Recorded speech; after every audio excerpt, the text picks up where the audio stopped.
Sri Gurubhyo Namaha children, you are welcome for the online learning. So today we are going to see 4th unit poem, The Spider and the Fly. Children, what you know about spider? And you have seen fly and spider? Yeah, these are insects you would have seen. The poet taken these two and made a very great poem. So what he want to give an advice for you through this poem is, you must be always very careful with the strangers with their attractive speech. You know that when a stranger or somebody you meet, they will be attracting with your speech and you will be a prey for them. So you must be wise enough and you must be able to judge what for they are speaking like this, and you must be very careful. Sometimes they will be saying that, oh, you are so beautiful, or you are so nice, your voice is so nice, that's it, will be feeling very, what to say, they are very concerned about me, that's why they are able to, and they are very good, that's why they are saying like this. Even my parents, they have not said like this. So you will be thinking like that and you will be facing a problem. Okay. The Spider and the Fly is a poem by Mary Howitt, 1799 to 1888, published in 1828. So this poem had been published in 1828. This is a funny little serious piece in the vein of a spider sense. So it's a funny little poem with a spider sense.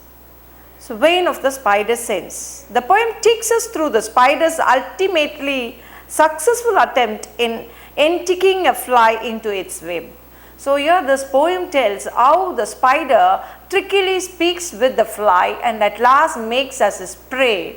So that was a poem, and the spider wittily talks and cunningly talks and takes a vein, and at last it closes the chapter of the fly. Now if only that fly would have kept listening to her spider sense, it would have safe and not have fallen a prey. This poem tells the story of cunning spider who ensnares a fly through the use of seduction and flattery. So you will be fall on flattery. If you are talking something about you very proudly, you feel that somebody is praising you, and you will be just having all thought that they are so great to you. The poem teaches children to be cautious against those who use flattery and charm to disguise their turn evil intentions. So what the advice this poem is giving you, or the moral what it is giving you, is you must be wise enough to escape from those witty or cunning speak, or someone tricking with you. You must be careful and you must escape from them. The gruesome ending in this cautionary tale is used to reinforce the important life lesson being taught. So what is the lesson you will be taught? See, when somebody is just brainwashing you and praising you and talking you and saying so many things to you, you feel that you are so great, and at last you will be feeling that it is not like that. So what had happened is not like that. Later, after falling as a prey and thinking it is mere waste. So this poem gives a caution to you, be careful. If somebody is cunningly tricking you, you must be wise enough to win over that. So this poem is moral, gives you, and you will be seeing each stanza when you can understand it. Okay. So the three things it is needed is, first one, the cunning spider's technique is given, and that is the thing ordinary human being can be cheated with some people like spider, and some people like fly will be fall in their trap. This must not be happen. So this poem gives a good advice and suggestion that how you have to be wise, and you have to safeguard yourself from those cunning tricks. It's clear, children? Okay. And here we have stanzas. 7 stanzas are there. First stanza, the spider does its best to enter the fly into the parlor with a promise of pretty things to see. The fly refuses and says it will never visit because it knows whoever goes there is never seen again. So it is a parlor of it. If any person goes to the parlor of the spider, that's it. So that was the thought of the first stanza, And second stanza, the spider tries a different tactics, offering the fly a pretty and comfortable place to sleep, and it is calling for a sleep, to have a nice sleep. And the fly refuses, citing the disappearance of others who have accepted this offer. Third stanza, the spider asks what it can do to prove the motives and pures. It often allows food to the fly, but once again the fly refuses, says is heard about the spider's pantry and isn't interested. So it says he is welcoming for the dining table in the pantry, and the fly is already heard about story, so it says that it will not come. And in the fourth stanza, it tries to flatter the fly by praising its appearance and inviting. So fourth stanza, it started up praising the fly, and after hearing the presentence of the presentation made by the spider, how beautiful it is, like that and all. So here it has little thinking for the fly, so it just falls there. In the fifth stanza, the spider knows it has won and begin preparation to the feast to the fly. And after setting a clever trap, it again appeals to the fly vanity and praise. Again it just praises. When fifth stanza it says no, again it talks about as vanity and praise. So here the fly falls and it just become a prey in the last two stanzas. In sixth stanza, the vain fly comes to hear more blandishment about its beauty, and the spider strikes, taking the fly into its parlor, from which it never emerges. In stanza 7, the narrator speaks directly to reader with an imperative never fall for the flattery. So sixth stanza, when it was praising about his vanity and the beauty, so the fly falls in and it had been ending his life. And in the seventh stanza, the poet very clearly gives the advice for the readers how they must not be like a fly, they must be very careful when spiders like people were just cunningly tricking among them. So we'll go for the poem, children. Okay. The Spider and the Fly by Mary Botham Ovett. So the poetess is Mary Botham Ovett. About the poet. Mary Atham Bovett, 1799 to 1888, was born an English poet. So she was born in 1799 and died in 1888, and she was an English poet. She was born at Clerford in Gloucestershire. She was educated at the home and read wisely. So she was not educated at she was school, she was educated at home and read wisely. She commenced writing verses at a very early age. She started writing poem at very early age. Together with her husband William Ovett, she wrote over 180 books. So she joined with her husband named William Ovett. She wrote over 180 books.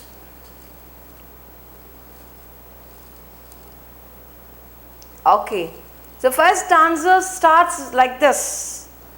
Will you walk into my parlor, said the spider to fly.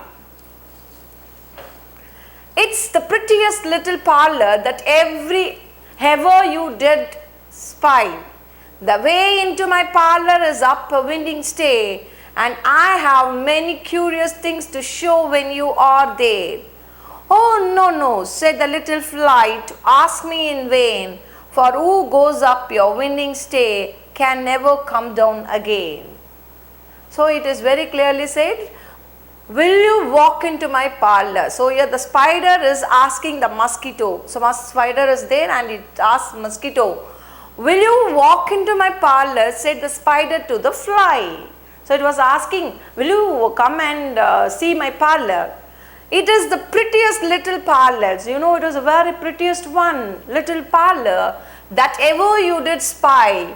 The way into my parlor is up a winding stair. So I am having a winding stair, and I have many curious things to show when you are there. Okay.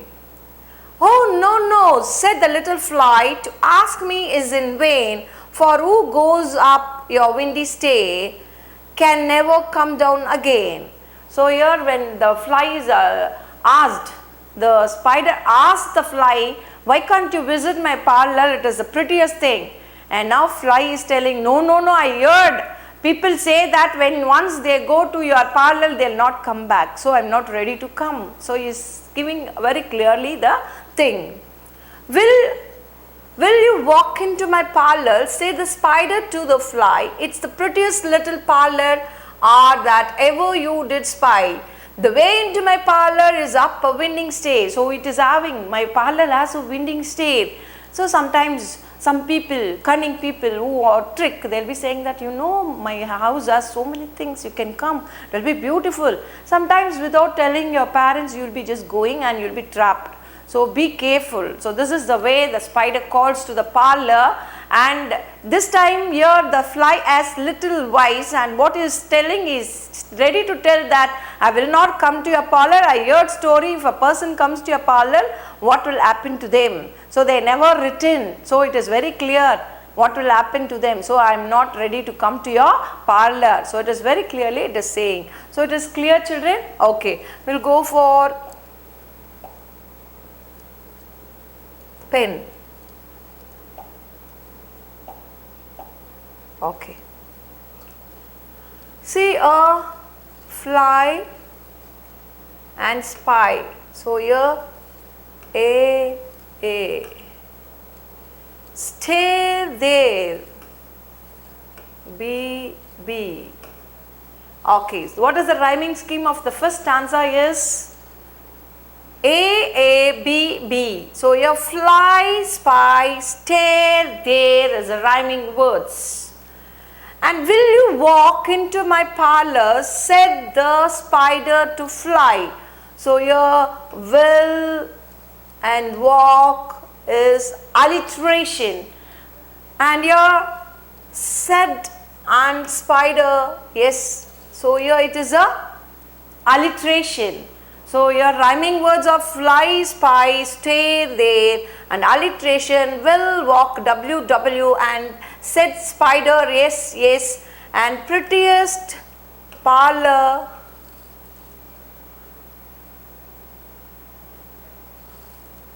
this and that. The way into my parlor is up in the winding stair. So way, winding and way. Okay, and many curious things to show. There are many curious things to show. When you are there, when you are coming there only, I can show you very interesting things, curious things to show you. Okay, so now what is the answer from the fly? Oh, no, said the little fly, to ask me in vain, for who goes up your windy stair can never come down again. So vain and again is again a rhyming word, and here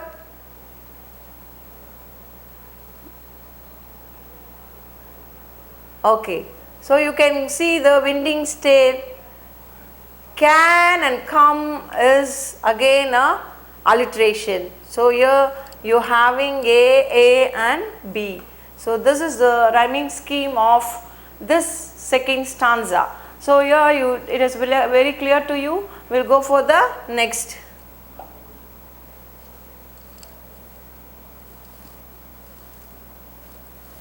I'm sure you must aware be very dear with soaring up so high. Will you rest upon my little bed, said the spider to the fly. There are pretty curtains drawn around, the sheets are fine and thin, and if you like to rest a while, I will tuck you in. Oh, no, said the little fly, for I have often heard it said, they never wake again who sleep upon your bed. So it is very clear, children. You see that? I am sure you must be aware of weary. With. So weary with is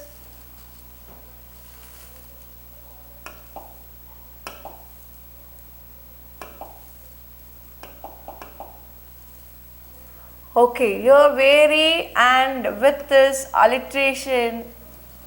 High fly is rhyming word. So high fly is a rhyming word. and tin and in is a rhyming word. Set and bed, you can give C. So here I am sure you must be aware, be very dear with soaring up so high. Will you rest upon my little bed, said the spider to the fly. There are pretty curtains drawn around the sheets of fine and thin, and if you like to rest a while, I will snugly tuck you in. So here in this stanza, he tells very clearly that. First stanza he tells that its parlor is so nice and curious things are there. In second stanza he is calling, why can't you come and see my bed, and why can't you sleep and take rest. So here you see, I am sure you must be aware, be wary, dear with soaring up so high. So you are very dear, you are tired, you are flying so high. Why can't you come and have a sleep in my bed? Why can't you have a rest? There are pretty curtains. You see, will you rest upon my little bed? So it's asking, why can't you come and take rest in my little bed?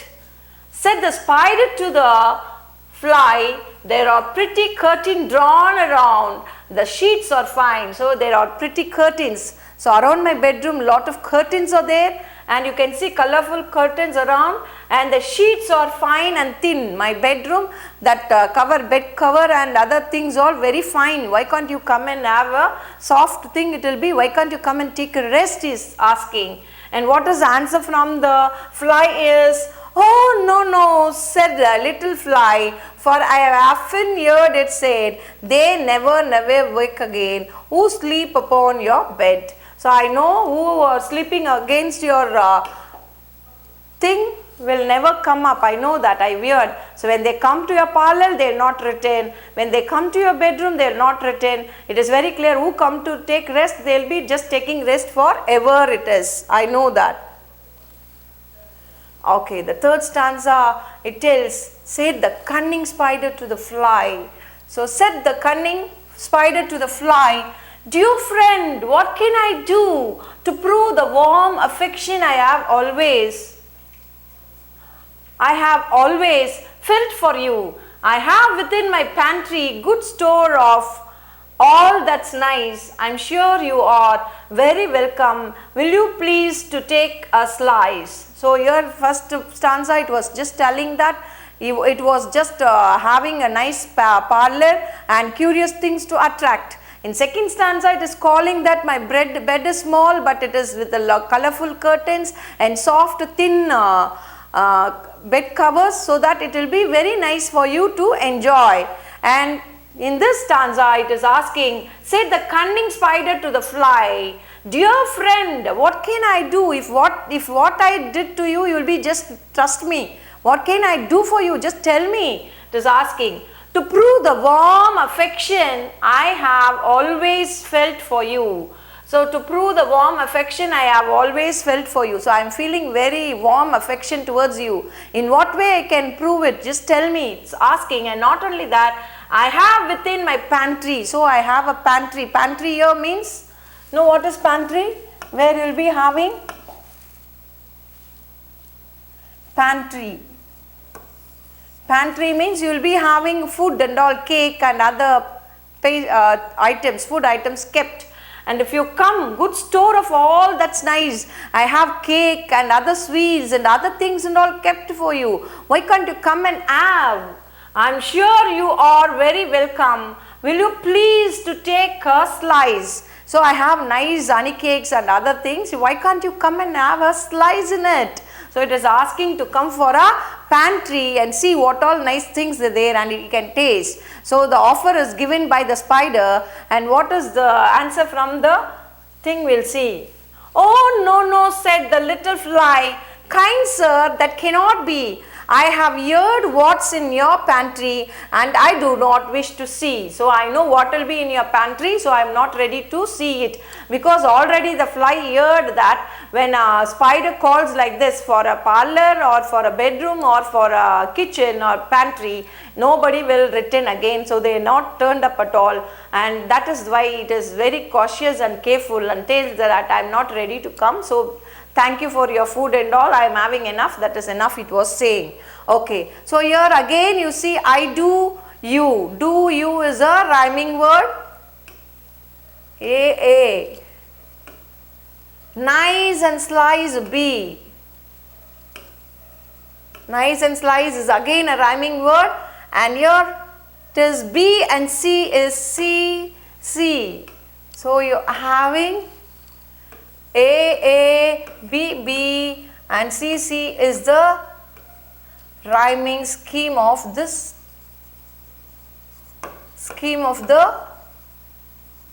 rhyming scheme of the stanza. It is clear to you? First stanza, it is calling for the parlor and says curious things are there. Second stanza, it is calling for the bedroom and says that nice bed is there and curtain is there, why can't you come and take rest? And third, it's saying that I have food for you that in a pantry, and why can't you come and taste the slice of the bread or a nice cake or anything which is in the pantry. So here the thing is very clear, fly is very clear and says that I am not ready to come. And said and spider is alliteration, fly and friend is alliteration. So here no felt for, then within my store, okay. So if you are sure, welcome, you please take a slice, sure and slice in the same line. So alliteration, said and sir, the and that. So these are the alliterations and rhyming words, children, in this stanza. We'll move further next. Sweet creatures, said the spider, you are witty and you are wise. How handsome are your gauzy wings, how brilliant are your eyes. I have little looking glass upon my parlour shelf. If you all step in one moment, dear, you shall behold yourself. I will thank you, gentle sir, she said, for what you are pleased to say, and bidding you good morning now, I will call another day. So now what happened? Again the spider, cunning spider, speaks with the fly and tells, sweet creature. So see the word it is using, sweet creature, sweet creature. Sweet creature, said the spider, you are witty and you are wise. You are so witty. So that means you are intelligent and you are so wise. How handsome. So you are very handsome. For a female we will be using beautiful, for a male we will be using handsome. So fly is a male here. So it is saying you are so handsome, or your gauzy wings. See your wings, how gauzy it is, so shining it is, and how brilliant are your eyes. See your eyes, it is so brilliant. It is just sparkling. That sparkling tells that only brilliant people will have that eyes. I have little looking glass. So this all you are having. Why can't you come and see in the looking glass which I am having in my thing? If you all step in one moment, dear, you shall behold yourself. If you step in my parlour, you can come and see my mirror, and that mirror you can see your beautiful handsome face, and the wings are shining and brilliant. How wise you are, how beautiful you are, how handsome you are, how clever you are, you can see in my mirror. It is just giving a welcome. And what is the fly's answer again? I will thank you, gentleman, said. So I am thanking you for this, you are praising me, I am thank you for that. She said, for what you are pleased to say. What you are pleased to say is I am ready to hear, but I am not ready to come. And bidding you good morning now, I will call another day. So I will bid good morning now, and I will just come another day, not today. So now the fly's mind is little changed. So you can say that so long it says that I will not come, I know what had happened. Now it says that I am pleased with the words, with praising him. So it wanted a chance of just going. Okay, we'll see spider, say, sweet, this is all alliteration. And here wise and eyes. Wise and eyes are rhyming words. Shelf and yourself. So again A, B, and say and day, see. So again, what is the rhyming scheme? A, B, and C of this paragraph. And what are the words? Handsome your gazy wings, how? So your handsome, how, this all rhyming alliterations. And then here you see anything is there? Yeah, nothing is there. So if you step in movement, dear, shall and step.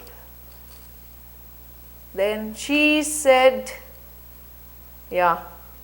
So bidding you a goodbye, now I will call another day. So here it is bidding a good morning and says that it will be coming on another day, not that day. So the slightly the mind of the fly is little changed. Okay. So now first stanza it is just welcoming for the parlor. Second stanza it is welcoming for the bedroom. Third stanza it is welcoming for the pantry. And fourth, now those three is not that much work. So he says that you are so handsome, your wings are so nice, gorge it is, looking very bright, and your eyes is very brilliant looking. That's it, the fly is little heard that. And this stanza we will see what the spider does.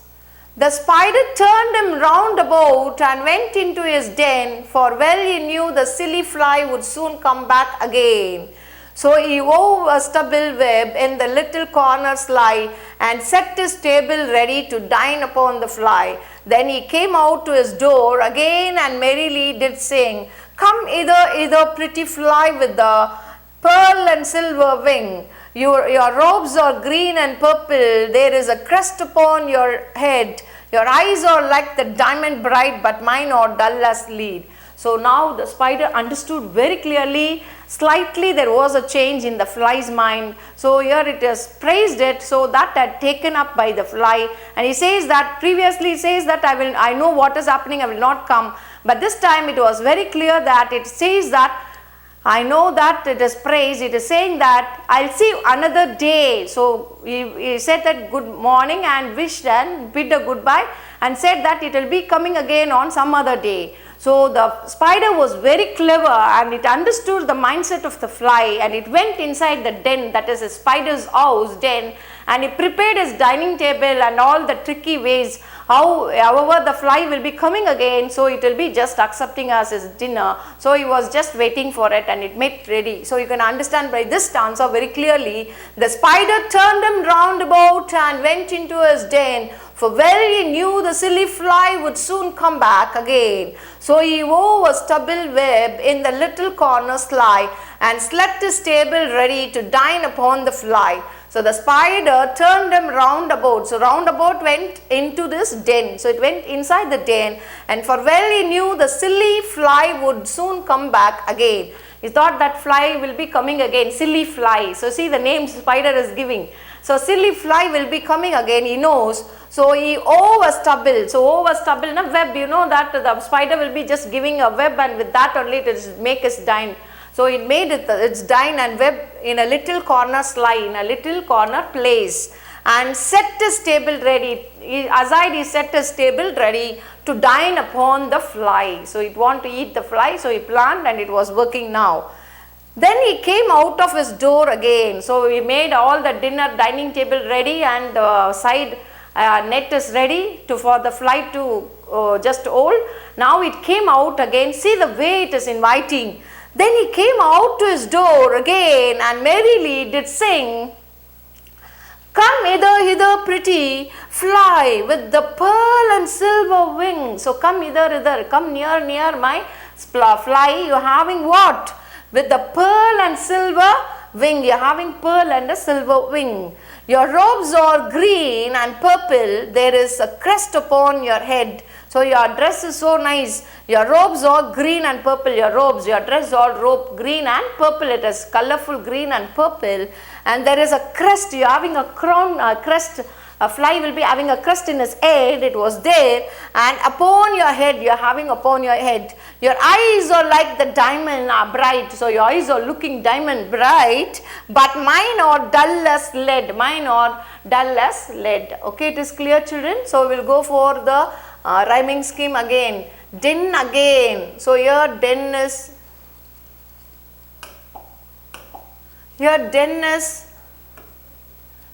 given, and here again den again.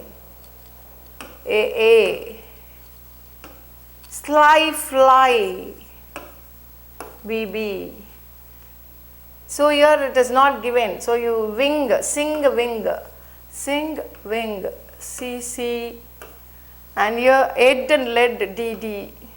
So this stanza has 2 lines extra and it is D. So the rhyming scheme of this stanza is A, B, C and D. So this is your rhyming scheme. And here again you see what is the alliteration given? Him and his, silly and soon, well and wood, wove and web, sly and subtle. Okay, and set is table, dine.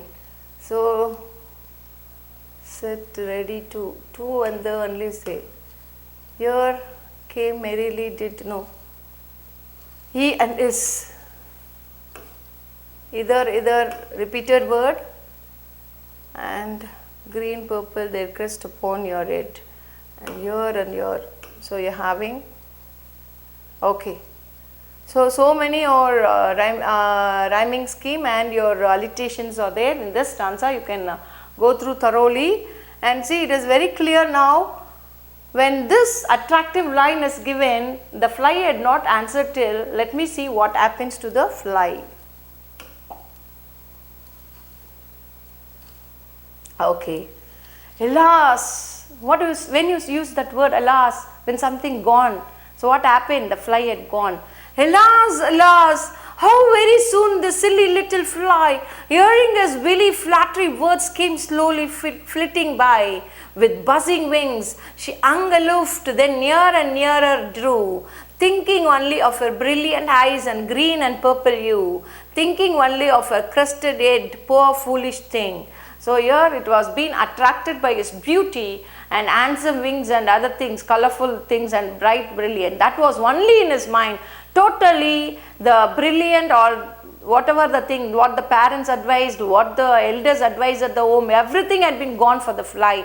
Totally it has fallen in the trap of the spider with his colorful words. And now, alas, how very soon the silly little fly, hearing his willy flattery's words, came slowly flitting by. So it just heard all this and totally it forgot itself, and only what is in mind is the beautiful wings and bright brilliant eyes, what the spider says, and he was thinking that, and the color of purple and green in his dress, the crest on his head was in his mind running, and it was flying and going nearby to the spider. With buzzing wings she hung aloof, then nearer and nearer drew. So it's going nearer and nearer to the spider, thinking only of her brilliant eyes and green and blue, purple hue, thinking only of her crested head, poor foolish flight went near the spider. And you know what had happened. So here it is a repeated word. It is a repeated word, and silly and soon is again fly by. A and drew you, B, and think is C. So A, B, C is the rhyming scheme of this, and you know other alliterations all, what all there you will be knowing. So here flattering and flitting, near and nearer. Okay, so you have this all alliteration and the rhyming scheme. Here in this stanza is A, B, and C is the rhyming scheme. Okay, so here we'll go for the next. At last up jumped the cunning spider and fiercely held her fast. He dragged her up his winding stair into his dismal den within his little parlor, but she never came out again. And now, dear, see here, so what happened to the fly? At last up jumped the cunning spider. When the fly went nearer the parlor, the spider went on it and jumped on it, to cunning spider, and fiercely held her fast. It went and tightly it held her fast. He dragged her up his windy stairs into his dismal den and took the fly inside his den within his little parlor, but she never came out again. So again it had not come. Fly went inside the web of the spider and the fly had never came out again. Okay, this is the end of the poem, and the poet last 4 lines is given for you, and let us see what it is. And now, dear little children, so the speaker is talking to you, the narrator is talking to you, the poetess is talking to you. What she's saying, and now, dear little children, who made this story read? So who all read this story? To idle, silly, flattering words, I pray you never give heed. So you must not give words for those flattering words. And unto an evil counselor, close heart and ear and eye, and take a lesson from this tale of the spider and the fly. So what you have to take? You have to take the notes of this line and you have to make it in a right way. So children, don't listen to any flattery. If you are listening to the flattery, it will be a problem to you and it will lead greatest problem, and at last you can't come out. So you must be always very careful. So the poet says very clearly, unto an evil counselor, close heart and ear and eye, and take a lesson from this tale of the spider. So we will see the rhyming scheme and I will come to the end. At last fast. So this is one line they consider. They consider last and fast. So again A. He dragged her upon a den again. So that is BB. Read and eed CC. I and fly DD. So this line, it is having A, BB, CC and DD, the rhyming scheme. And here jumped cunning spider, no, nothing. So dragged, windy stays. No, dismal, den and dragged, or rhyming words. Within his little parlor, but she never came out again. And how, dear little children, who made this? So, dear little children, who made this story? Nothing. Flattering words, no. Okay, counselor, close, and spider, pleasant tale, no. Tail, and take. So you having these all as a rhyming words, and you having rhyming scheme of this and alliteration of those words. And see here, listen, children, it is very, very important. The whole story understood very clearly how the spider trapped the fly. So you know that first stanza, it is welcoming with the, yes, what? Parlor, and curious thing in the parlor. So fly says, I will not come, I know what will happen. Second stanza, it is telling that if you want to see my bedroom and take rest, I will be having nice things there, curtains and soft thin bed. So it says, no, I know what will happen. And third stanza, it is calling for the pantry, and then it says, no, I know what a tasty thing, and if anybody comes to your pantry, they will not come again. But the fly was so wise till this 3 stanza, and fourth and fifth, when it was talk about his attraction of his beauty and handsomeness and the silvery wings and the blue and purple and green color of his body and the brilliant eyes. So it fall in trap, and when it went near, it had been eaten by the spider and it was lost its life, and there is no more life for it. And what happens at the last, when you hear the story, you understand what is the story of it. Somebody will be talking to you, children. They'll be saying that you are so beautiful, handsome, why can't you come to my home?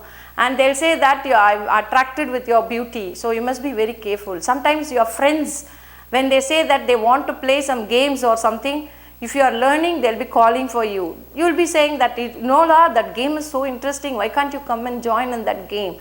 Then you will be trapped. So the poetess gives very clear counseling for you.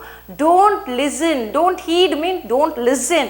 Don't listen to such things. When it is good, when your friend is calling, come, we'll learn, and you can join and learn and make a good things. If they're calling for good things, come, we'll play cricket and for a time and for energy, then okay, come for running and we can practice for 1 hour. Yes, it's good for your thing. But if they're just trapping you, you just be wise enough and don't listen to such counsels, and you must be very careful.